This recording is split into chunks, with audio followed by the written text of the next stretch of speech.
Bonjour et bienvenue sur la chaîne 13 Pichado pour une analyse des comptes individuels des clubs de Ligue 1 pour la saison 2023-2024 avec quelques éléments complémentaires et financiers qui vous permettront de comprendre ce qui se passe en Ligue 1 concrètement avec les finances des clubs.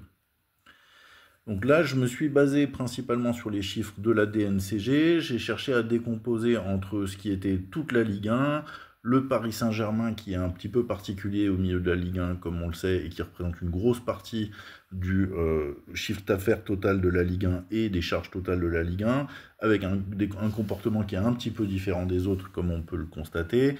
L'Olympique de Marseille, qui est aussi un club emblématique, qui a un comportement un peu particulier, notamment parce qu'il y a un investisseur derrière qui a mis 500 millions d'euros ces dernières saisons, et aussi parce que c'est le club dont je m'occupe principalement à travers la chaîne 13 Pichado. Et puis le reste de la Ligue 1, qui a un comportement assez homogène finalement. Si on regarde dans le détail, on pourra aussi regarder ligne par ligne ce que chacun de ces clubs-là font hors Paris Saint-Germain. Donc entre 2024 et 2010, il s'est passé pas mal de choses, notamment avec l'arrivée des Qataris. C'est pour ça que j'ai pris comme date de référence la saison 2010, qui est la dernière sans Qataris complètement à Paris. On a les produits hors mutation des clubs qui ont beaucoup changé. L'ensemble de la Ligue 1 a peut-être à peu près doublé de chiffre d'affaires dans ce temps-là, mais là-dessus, il y a une grosse partie qui vient du Paris Saint-Germain. On va s'intéresser concrètement à ce que ça représente. Pour l'ensemble de la Ligue 1, concrètement, on a progressé de 912 millions d'euros en produits hors mutation depuis 2010, et là-dessus, il y a 620 millions d'euros qui sont allés au Paris Saint-Germain, soit 72%. Et on a progressé également sur les opérations de mutation qui, elles, ont beaucoup augmenté pendant cette période-là. 561 millions d'euros en plus sur les opérations de mutation. Et là-dessus, le reste de la Ligue 1 représente 374 millions d'euros. Et en fait, pour le reste de la Ligue 1, concrètement, l'augmentation de son chiffre d'affaires est tirée principalement de l'augmentation des opérations de mutation, qui a représenté 72% de l'augmentation du chiffre d'affaires du reste de la Ligue 1 sur cette période-là. Tandis que pour le Paris Saint-Germain, on voit une forte progression des produits hors mutation à un rythme impressionnant de 44% par an, qui n'existe nulle part dans le monde pour aucune entreprise sur une période de 14 ans à ma connaissance.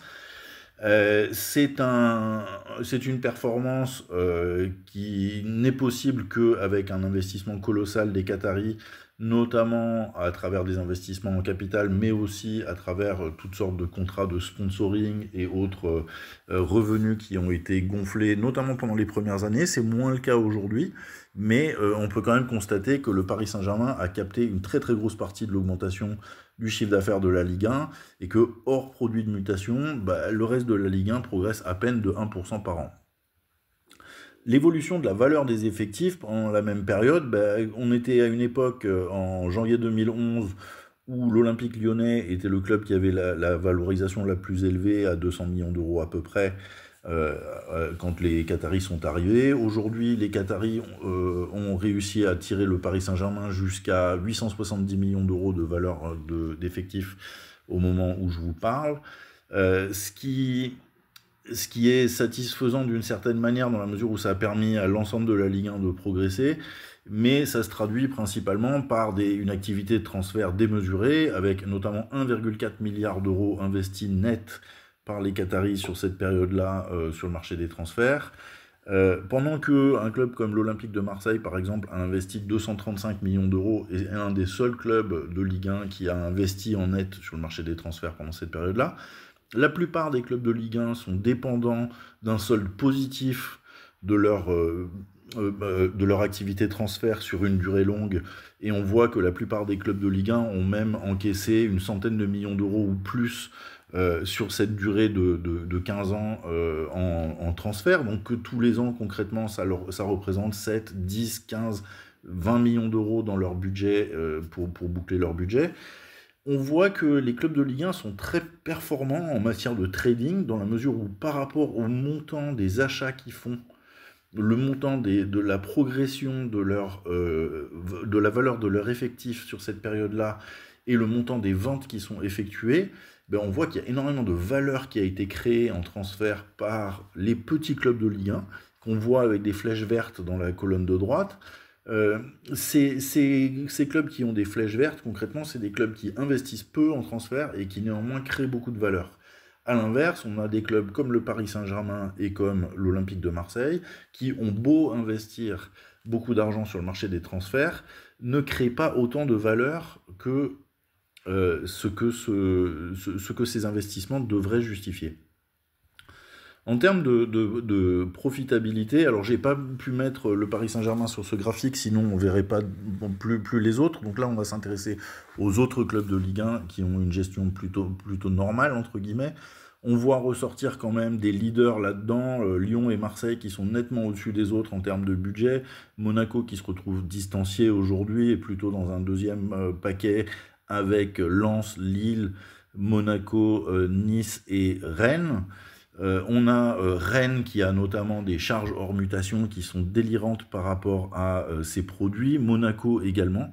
C'est des clubs qui sont très dépendants de leur activité transfert pour arriver à faire fonctionner leur budget. On voit que c'est également le cas de Lyon et un petit peu de Marseille. Alors pour Marseille, c'est pas tant l'activité de transfert que les investissements de l'actionnaire qui permettent de boucher les trous.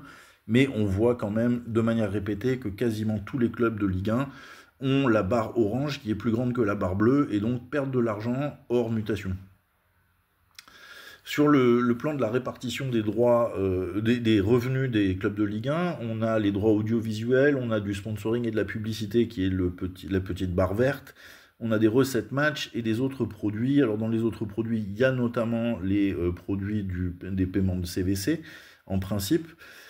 Pour la plupart des clubs, c'est possible qu'il y ait des clubs qui n'aient pas classifié ça exactement comme ça, mais en tout cas, ça semble être comme ça que ça a été classifié pour la plupart des clubs. Sur les recettes match en particulier, moi je vous invite à faire attention aux clubs qui ont des recettes match, donc des petites barres oranges, qui sont très petites en proportion du total de leurs revenus. Ça indique des clubs qui n'arrivent pas à faire rentrer des spectateurs dans leur stade, qui n'arrivent pas à faire payer la billetterie, et donc qui quelque part ne sont pas des producteurs de spectacles de football à proprement parler, puisqu'ils vivent des droits audiovisuels qui sont générés par des clubs populaires, et qui vivent des transferts qu'ils arrivent à réaliser parce qu'ils confrontent leurs effectifs à des clubs qui sont populaires ou des choses comme ça. Mais sans l'existence de ce football populaire, ces clubs-là, ils n'ont aucun business model viable. Donc il faut faire attention à ces clubs en particulier qui ont une toute petite barre orange dans ce graphique. Dans la répartition des charges, donc des dépenses des clubs, hors mutation toujours, là, on voit que, alors ça c'est un des paradoxes des charges hors mutation telles qu'elles sont présentées par la LFP. Là-dedans, il y a les amortissements des indemnités de mutation et les honoraires d'agents. Donc la petite barre orange et la petite barre verte que vous voyez là, quelque part, ça correspond plus à des transferts que à des produits et des charges hors mutation. Donc il faut faire un peu attention à ça. On s'intéresse principalement à la rémunération, qui est la grosse charge hors mutation sur laquelle on devrait se concentrer, et on voit que oui, effectivement, l'Olympique de Marseille et Lyon se battent pour à peu près la deuxième place de la Ligue 1 là-dessus. Toujours pas de Paris Saint-Germain sur ce graphique, sinon on ne verrait pas les autres. Donc là, je voulais vous expliquer justement que dans le cas de Monaco ou de Rennes, il y a une présentation différente qui est adoptée dans les comptes que vous verrez à la DNCG. Notamment, Rennes et Monaco, eux, ils n'enlèvent pas ces charges hors mutation, de ces charges hors mutation, ils n'incluent pas dans les charges hors mutation les amortissements des indemnités de transfert et les honoraires d'agents. Ce qui fait qu'on a un résultat hors mutation qui est vraiment hors mutation. Alors j'ai essayé de reproduire ce même format qui est adopté par Monaco pour l'utiliser pour toutes les équipes, pour donner un résultat qui est homogène pour tout le monde. Et là, on voit bien, et je trouve que c'est très intéressant, de voir qu'il y a des clubs qui sont profitables, donc qui ont des barres bleues vives vers le haut. Ces clubs-là, ils sont profitables hors transfert. Et éventuellement, ils perdent de l'argent sur les transferts quand ils ont une barre un peu beige clair vers le bas. Et il y a des clubs qui, eux, perdent de l'argent hors transfert et qui en gagnent sur les transferts. Et là, on voit la barre orange vers le haut et la barre bleu clair vers le bas. On a aussi des clubs qui sont profitables sur les deux fronts, comme par exemple Toulouse ou Lille, qui arrivent à être profitables à la fois sur le marché des transferts et sur la gestion de leur budget.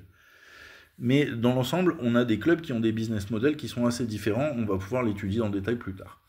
En termes de trésorerie aussi, quand on regarde ce qui se passe au niveau de chaque club, on voit qu'il y a des clubs qui ont très peu de trésorerie, surtout quand on compare au montant de leur déficit structurel. Alors j'entends par déficit structurel, si j'enlève les paiements de CVC notamment qui ne sont pas récurrents, si j'enlève l'argent qu'on peut recevoir à travers les transferts, quel est le déficit qui va me rester? Et bien concrètement, donc le déficit hors mutation de ces clubs-là, un club comme Lorient, au moment du 30 juin, ils avaient assez de cash dans la banque pour tenir 14 jours au rythme où ils brûlaient de l'argent. C'est assez flippant. Donc les clubs qui ont une toute petite barre vers le bas, là en dessous, avec des chiffres de 14, 22, et même ceux qui ont des 50 et des 60, ceux-là, pour moi, ils sont dans une position qui est assez risquée sur le plan du déficit structurel et de la trésorerie. Ils sont vraiment à la limite de ne pas pouvoir payer leur salaire à la fin du mois. On a également des problèmes d'endettement chez certains clubs. Donc on voit en particulier Lyon et Monaco qui sont des clubs qui sont assez fortement endettés au prorata de leurs produits hors mutation récurrents. Et donc si je rentre un peu dans le détail de la foire en question, on a effectivement Lorient, Le Havre en particulier, peut-être Montpellier, Metz et Nantes. J'exclus un peu Rennes et le Paris Saint-Germain qui me semblent avoir des actionnaires solides qui peuvent renflouer ces caisses régulièrement si nécessaire. Mais pour ces autres clubs-là, il y a une vraie préoccupation en termes de leur capacité à assurer leur déficit structurel pendant les prochaines semaines, prochains mois, à l'issue du 30 juin. Donc vraiment des clubs qui sont proches de la cessation de paiement. On a des clubs qui sont plus dépensiers sur le marché des transferts que d'autres, forcément.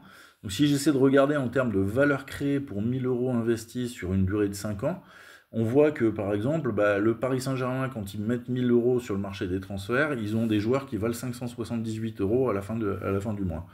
Quand on voit, par exemple, que Le Havre, quand ils mettent 1000 € sur le marché des transferts, ils ont des joueurs qui valent 12 533 à la fin du mois. Donc c'est une manière de mesurer un peu comme le trading score, comment on fait pour générer de l'argent sur le marché des transferts, et qui sont les clubs les plus dépensiers. Bon là forcément, hein, vous avez le Paris Saint-Germain qui est très dépensier, on a Nice qui est très dépensier aussi sur ces dernières années, qui est presque à égalité avec l'Olympique de Marseille, Monaco qui est pas loin derrière, qui a dépensé pas mal d'argent sur les 5 dernières années.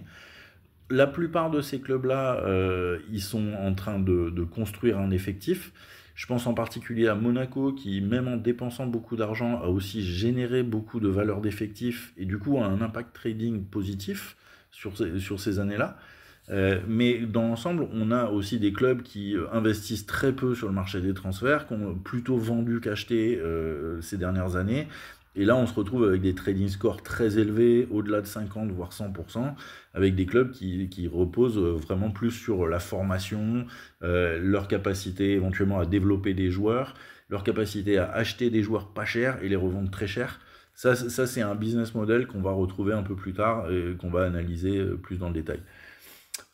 Sur le plan de la valeur marchande, là je vais pas rentrer complètement dans le détail, mais ce que je voulais aussi regarder, c'est qu'il y a des clubs qui ont des dettes sur mutation et des créances sur mutation qu'il faut aussi prendre en considération dans la valeur totale de leur effectif, entre guillemets, puisque c'est l'argent qu'ils ont à disposition pour ensuite racheter des joueurs, forcément. Donc là, on voit par exemple qu'un club comme Lyon, ils ont finalement pas beaucoup de valeur d'effectif une fois qu'on déduit les dettes sur mutation et qu'on inclut leurs créances sur mutation. C'est la réalité d'un club comme ça. Par contre, on a Lille ou Monaco et Rennes qui toujours ont des valeurs d'effectifs très importantes et finalement n'ont pas beaucoup de dettes sur mutation, donc sont en situation de potentiellement à la fois vendre et aussi acheter à des prix assez chers l'été prochain. Après, forcément, avec le soutien d'un actionnaire, on peut tout faire, comme on le sait, pour un club comme l'Olympique de Marseille. Sur le plan des commissions d'agents, on me pose souvent la question de savoir s'il y a des clubs qui dépensent beaucoup d'argent en commissions d'agents. Je serais un petit peu sceptique sur le montant des commissions d'agents, en particulier de l'Olympique de Marseille et de Reims, qui, en proportion de la valeur de leur effectif, dépensent 7 ou 8% de leur valeur d'effectif en commission d'agent. Ça me paraît quand même assez colossal. On a des clubs qui sont moins dépensiers à ce niveau-là en termes de valeur d'effectif, comme par exemple Lille ou Monaco, qui ont l'habitude de ne pas payer beaucoup de commissions d'argent en proportion de leur valeur d'effectif. On a aussi, en termes de leur budget d'achat annuel, on a des clubs qui dépensent plus ou moins en commission d'agent. Je pense en particulier à Monaco, qui est très prudent sur le montant des commissions d'agents qu'ils dépensent en proportion de leurs achats annuels finalement. Je me demande s'ils n'ont pas quelque part internalisé la fonction d'agent avec leur direction sportive à Monaco, où j'imagine que le directeur sportif doit toucher des commissions sur les transferts assez régulièrement. Et c'est un schéma qu'on risque de retrouver dans plusieurs clubs, auquel cas les commissions d'agents entre guillemets internes doivent plutôt se répercuter quelque part dans les autres charges du club plutôt que dans la partie commission d'agents.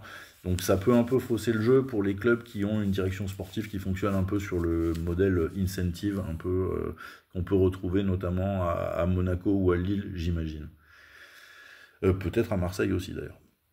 En termes de clubs très endettés, alors on a des clubs qui ont des résultats hors mutation négatifs. Alors pour eux, c'est difficile de financer leur dette avec le remboursement de leur dette avec leurs résultats d'exploitation.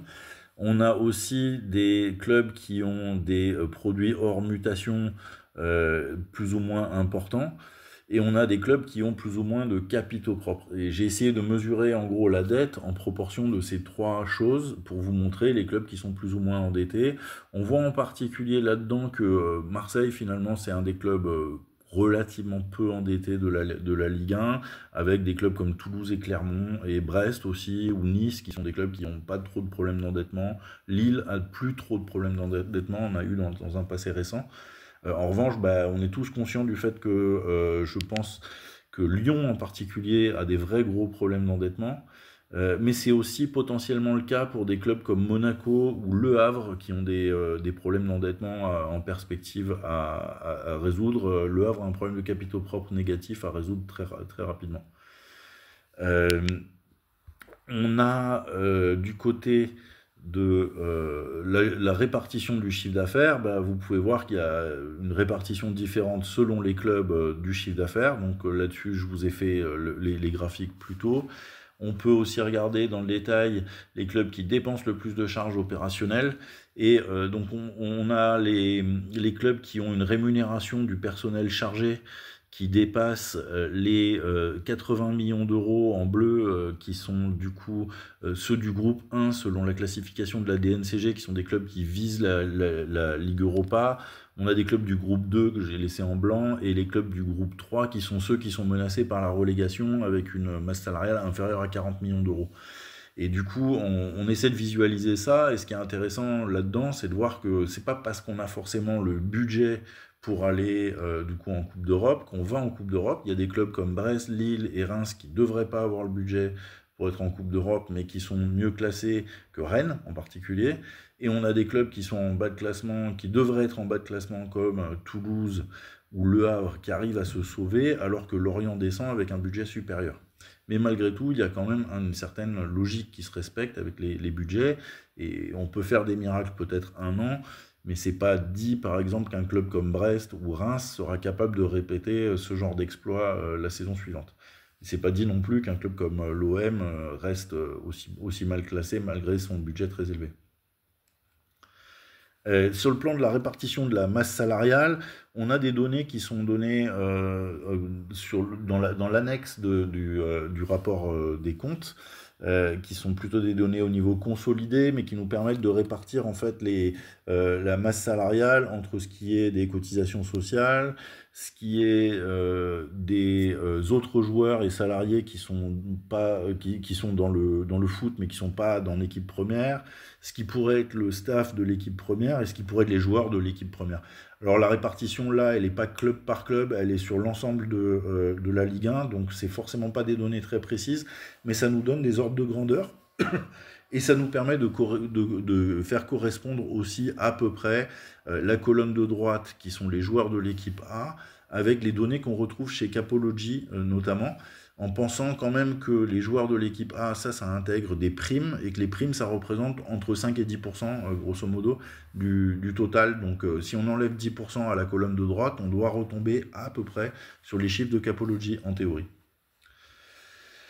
Dans la foire aux questions, je voulais également évoquer avec vous le patrimoine immobilisé, parce qu'il y a des clubs comme l'OL qui ont un gros patrimoine immobilisé, comme on le sait, on l'évoque assez souvent, notamment son stade. C'est pas le seul club de Ligue 1 qui a un vrai patrimoine immobilisé, hein. On a quand même des clubs comme Lille, Rennes ou Monaco qui ont des patrimoines assez importants quand même dans l'ensemble. On a aussi des clubs qui ont quand même des déficits structurels plus ou moins importants en relation à leur patrimoine immobilisé net. Et en ce qui concerne l'Olympique lyonnais, alors on n'a pas un gros patrimoine immobilisé net dans la mesure où il y a beaucoup de dettes en face de ce patrimoine immobilisé. Et donc, on a en face un déficit qui est quand même très important au regard du patrimoine immobilisé net du club. On a aussi un déficit qui est très important au regard des produits hors mutation récurrents du club. Donc, une vraie préoccupation, là encore, pour l'Olympique lyonnais. Je m'inquiéterais aussi un petit peu pour l'AS Monaco. Hormis le fait qu'ils ont là aussi le soutien d'actionnaires financiers puissants, et potentiellement la possibilité de vendre des joueurs et toujours une productivité importante de leur centre de formation. Mais ça reste un club qui est quand même assez fortement endetté et qui a un déficit structurel assez important sur le plan des opérations hors mutation. Donc si j'essaie de faire une répartition des différents business models des clubs de manière un peu objective, j'ai réparti en gros 3 grosses catégories d'interrogations pour définir des business models. D'abord, sur le plan du spectacle, est-ce qu'on est sur un club qui dépend beaucoup de sa billetterie, qui a une billetterie supérieure à 25 millions d'euros, ou un club local pour qui la billetterie c'est quand même quelque chose d'assez significatif, ça représente 6% de son chiffre d'affaires? Est-ce qu'on est sur un profil de club qui vise la Ligue des Champions, qui vise l'Europa League, qui vise le maintien, qui vise éventuellement la descente ou qui risque de descendre? Est-ce qu'on est sur des clubs qui ont plutôt des profils de fermiers ou de bâtisseurs ou d'investisseurs ou de formateurs ou de traders sur le plan de leur investissement sur le marché des transferts? Et j'ai défini des règles financières qui nous permettent de classifier les clubs selon ces différentes catégories-là. Et j'en arrive à cette répartition des business models des différents clubs. Donc, par exemple, pour l'Olympique de Marseille, l'Olympique de Marseille se comporte comme un des clubs principaux du championnat de Ligue 1, avec un trading joueur qui est plutôt en mode investisseur, c'est-à-dire que on dépense de l'argent pour faire du spectacle, mais qu'on n'est pas forcément dans la logique de gagner de l'argent sur le marché des transferts. En tout cas, c'est pas ce que montrent nos comptes. On a des ambitions sportives d'après notre budget qui devraient nous amener en Ligue des Champions. Et on n'a pas d'autres motivations apparentes, peut-être d'une certaine manière la défiscalisation pour McCourt, mais à ma connaissance, c'est pas vraiment ça qui fait la différence. Voilà, pour tous les autres clubs, je vous laisse regarder un petit peu comment ils sont classifiés, et puis je vous invite forcément à me faire des commentaires et des retours sur cette analyse. Merci beaucoup, bonne journée à tous.